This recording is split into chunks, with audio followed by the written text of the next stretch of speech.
Yeah,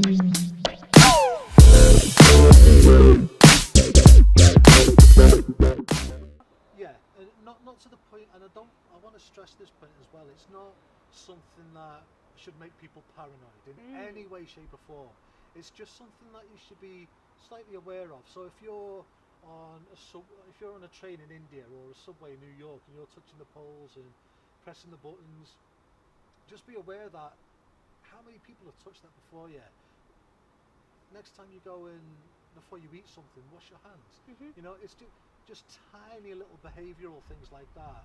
That, I mean, to me personally, it's just second nature now because I do it all the time. Yes.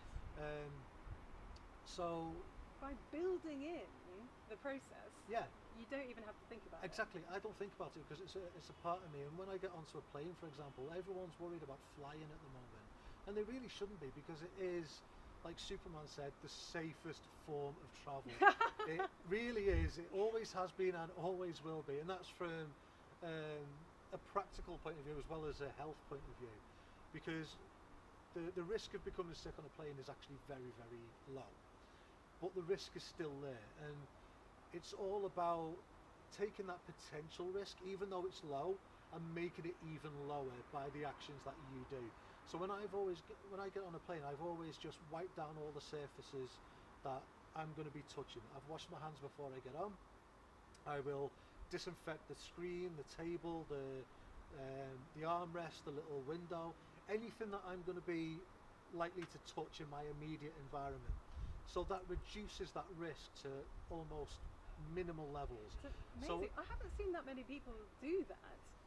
Most people get on the plane and they're just touching everything, and most people don't do it. I'll be honest. Most people are filthy. It kind of makes you a really good community member. You're cleaning it more. Exactly. Like, it's cleaner when you leave it than when you arrive. Exactly. And everyone's focused on masks and the danger of air travel now, and it's like, look,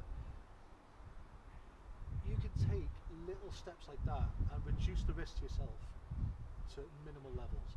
You're safer travelling with me without a mask than an entire plane full of masked up people, because I'm reducing that risk to myself, and by doing that I'm reducing the risk to others as well.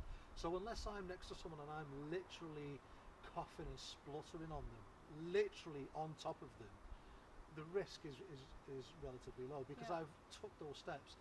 And this is why I love this bag as well, because this is one extra step that I can take to reduce that risk to minimal levels.